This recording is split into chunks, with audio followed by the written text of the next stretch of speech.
Assalamualaikum warahmatullahi wabarakatuh. Perkenalkan, saya dari kelompok 4 akan menjelaskan terkait dengan negosiasi. Kelompok 4 terdiri dari Farhan, S2019-4026, Lailatul Fitria, S2019-4042, serta Muhibatul Huria, S2019-4069.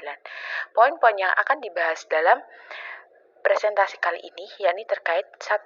Pengertian negosiasi, 2. Kelebihan dan kekurangan negosiasi, yang ketiga, aturan dalam pelaksanaan negosiasi, yang keempat, pedoman penuntun dalam pelaksanaan negosiasi, yang kelima, tahapan-tahapan dalam negosiasi. Baik, Assalamualaikum warahmatullahi wabarakatuh. Perkenalkan, nama saya Lailatul Fitria, NIM S 2019-4042. Di sini saya sebagai pemateri pertama akan menjelaskan yaitu 1. Pengertian negosiasi, yang kedua yaitu kelebihan dan kelemahan negosiasi. Pengertian negosiasi. Kata negosiasi berasal dari kata Latin yaitu negotianus, bentuk lampau dari kata negotiare yang artinya menjalankan bisnis. Sementara pengertian luas negosiasi yakni merupakan kegiatan yang dilakukan untuk mencapai kesepakatan bersama yang dilakukan oleh kedua belah pihak, serta hasil dari kesepakatan tersebut dapat dituangkan dengan bentuk tertulis. Selanjutnya yaitu kelebihan dan kelemahan negosiasi. Yang pertama, kelebihan negosiasi, yakni tidak melibatkan orang lain, bebas untuk menentukan kesepakatan, para pihak dapat memantau sendiri proses penyelesaiannya, menghindari perhatian publik, yang terakhir yaitu memberikan kemudahan bagi pihak-pihak yang bernegosiasi. Selanjutnya yaitu kelemahan negosiasi atau kekurangan negosiasi. Yang pertama yaitu tidak menjamin fakta-fakta ditetapkan dengan objektif, yang kedua yaitu tidak dapat menyelesaikan sengketa tertentu. Assalamualaikum warahmatullahi wabarakatuh. Perkenalkan, saya Muhibatul Huria, NIM S 2019-4069. Di sini saya akan menjelaskan terkait dengan aturan dalam pelaksanaan negosiasi serta pedoman penuntun dalam pelaksanaan negosiasi. Yang pertama terkait dengan aturan dalam pelaksanaan negosiasi. Berdasarkan Patrice Lumumba, pada tahun 2013, prinsip-prinsip dalam negosiasi itu harus memenuhi beberapa prinsip, yakni yang pertama, negosiasi harus bersifat negotiable. Artinya, masalah-masalah atau hal-hal yang dinegosiasikan itu memang pantas sehingga negosiasi dapat berjalan secara efektif dan efisien. Yang kemudian kedua, adanya dua atau lebih individu, kelompok, atau organisasi serta negara yang memiliki kesamaan substansi. Kesamaan substansi dalam hal ini memiliki tujuan yang sama, yakni untuk melakukan negosiasi untuk menemukan titik temu dalam pencarian alternatif penyelesaian sengketa. Yang ketiga yakni adanya perbedaan kepentingan. Adanya perbedaan kepentingan di sini ada pihak yang setuju dan ada pihak yang tidak setuju, serta dicari jalan tengahnya. Jadi negosiasi ini digunakan agar perbedaan yang terjadi antara dua pihak ini dapat disatukan. Kemudian yang keempat yakni didasari dengan pemikiran yang bisa memanfaatkan bentuk pengaruh untuk mendapatkan kesepakatan. Kesepakatan yang dibuat dalam negosiasi ini kemudian dijadikan dalam suatu nota kesepakatan yang harus dipenuhi oleh kedua belah pihak. Kelima yakni pilihan untuk mencari kesepakatan dengan bernegosiasi dan tidak melakukan perlawanan secara terbuka atau menyerahkan permasalahan mereka kepada pihak ketiga ataupun pihak lain. Jadi mereka lebih memilih untuk bernegosiasi atau berhadapan secara langsung, menawarkan solusi untuk mendapatkan solusi terbaik atas persengketaan yang telah terjadi di antara mereka. Yang keenam yakni adanya harapan untuk memodifikasi permintaan tersebut atau tuntutan untuk mendapatkan solusi. Jadi dari tuntutan-tuntutan yang ada tadi dimodifikasi agar mendapatkan suatu solusi yang menguntungkan kedua belah pihak. Yang ketujuh yakni bersifat sukarela.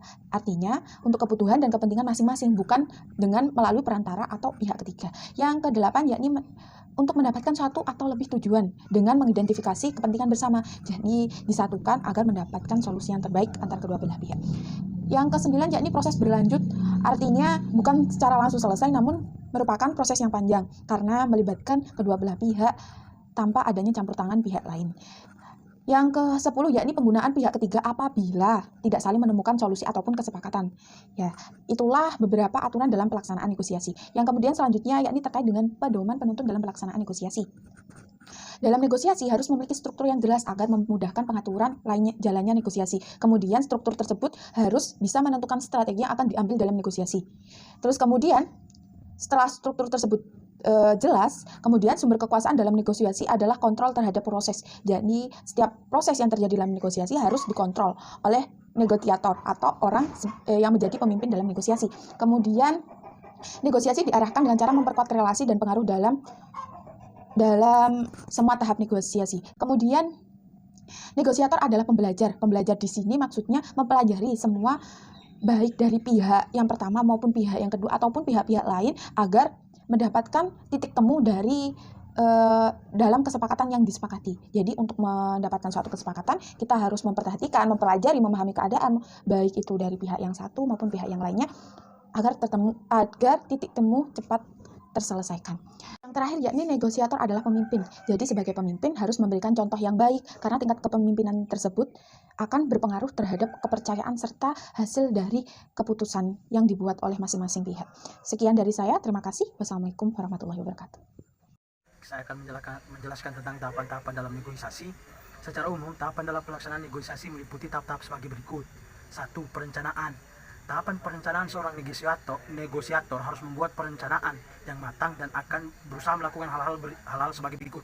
Yang pertama, menyadari bahwa negosiasi yang berbeda akan membutuhkan strategi dasar yang berbeda pula. Sama halnya dengan mengetahui level perhatian untuk hal substantif dan aspek rasional dalam negosiasi. Yang kedua, mengklarifikasi tujuan dan sasaran yang ingin dicapai, memahami dan menentukan isu-isu kunci atau kepentingan yang diperjuangkan dalam negosiasi, serta mampu untuk melakukan hal pentingnya untuk memfokuskan hal pentingnya ingin dicapai. Yang ketiga, berdiskusi dengan pihak lawan untuk mempertajam dan memperbaiki agenda isu, kepentingan dan tujuan. Yang keempat, mampu memprediksi kemungkinan negosiasi sehingga negosiator dapat membuat rencana dan strategi untuk